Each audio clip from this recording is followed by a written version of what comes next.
.net. That is .net at the end of that. Now, if they are busy, of course, leave a message. They will get back to you. All right, Colorado, as we know, is home to some of the country's most famous and most talked about craft and microbrews. So we came up with a segment. Yes, and Man versus beer. My radio producer, Mike Bassett, he went to check out. Yeah, he volunteered. Oskar Blues. Well, we're here for another segment of Man versus Beer. I still can't believe I talked Tom into paying me to come taste beer. But I'm here with Chad Malis. We're at Oskar Blues, home of my favorite beer. I love Dale's Pale Ale, and actually to come do this where it's made is awesome.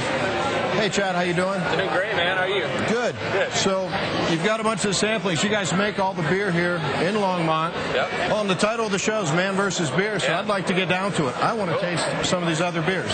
Excellent. Yeah, well, we have, we distribute 6 beers throughout the country. 5 of them are core brands, and we do a 1050, our Imperial Stout. We do that seasonally. But, they're kind of laid out here, lightest to most flavorful. We start people off a lot of times with Mama's Little Yellow Pills. It's a great gateway beer. It's the only lager that we do. It's by far the most accessible beer that we make. It's a 5.3% Czech-style Pilsner. This place, we have 43 craft beers on tap. We really pride ourselves in having a diversity of beers.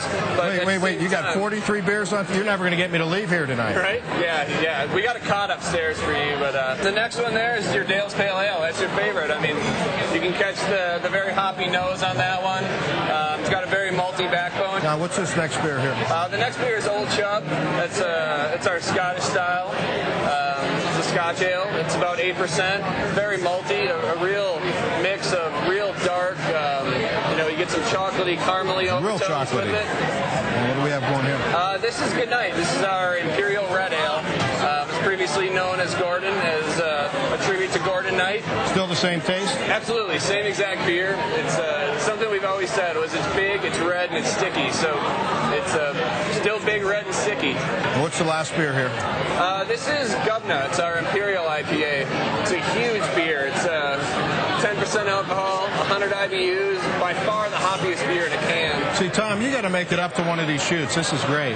We were the first American craft brewery to be brewing and canning our own beer. There are a lot of advantages to the can. The first thing is it completely eliminates the damaging effects of light. I mean, the can, totally eliminates that. Well, we're still here at Oskar Blues. Top-notch beer, awesome entertainment. I can only imagine the food's as good. Here with Jason Rogers. He's the head chef. Jason, how you doing, man? I'm doing great. How are you? So what kind of food can people expect up here? We do everything from pizza to burgers to smoked food. We slow smoke everything we do, from our wings to our ribs and our burgers, all fresh half-pound patties. We make Southern-style cuisine, gumbo, etouffee, and then the wings. These, 5280 gave us some accolades on these. There's some secrets involved, but we rub these up. They get slow smoked. We crisp them up, and then we have 4 custom sauces that we toss them in.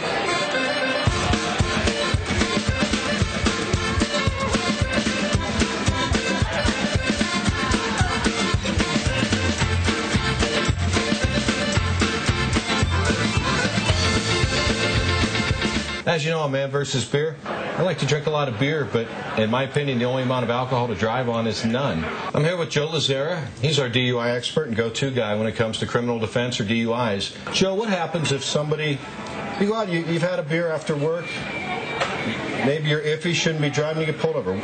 I mean, how do you respond? What are your rights? Well, the first thing you need to do is have your driver's license, registration, proof of insurance ready to go. The police officer generally will ask you, have you been drinking? I always tell people be honest and be cooperative, and that's the number one thing that you look for. 2 drinks put you over the legal limit in many cases, at least over a DWAI, so you should always plan ahead and either have a designated driver or at least allow adequate time that the alcohol is out of your system. Well, once you're arrested, you're given a choice between a blood test and a breath test. I always tell someone you should take a test, especially on your first offense. If you take a test and you're over the legal limit, you're looking at a potential 9-month revocation, 1 month no driving, 8 months on a probationary license that would require the interlock. But if you refuse a chemical test, you're likely looking at a 1-year revocation, no probationary license whatsoever. Well, it's been great food and great beer up here at Oskar Blues. But as you know, we always put everybody on the spot for a screaming deal for you, Tom.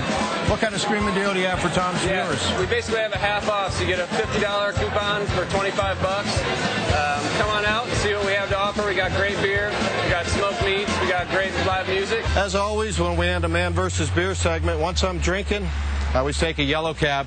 Actually, many bars now have voucher accounts, so if they know their patrons have been drinking and shouldn't be driving, bars send them home in a cab free of charge. So I get home safe. All right, we'll be right back.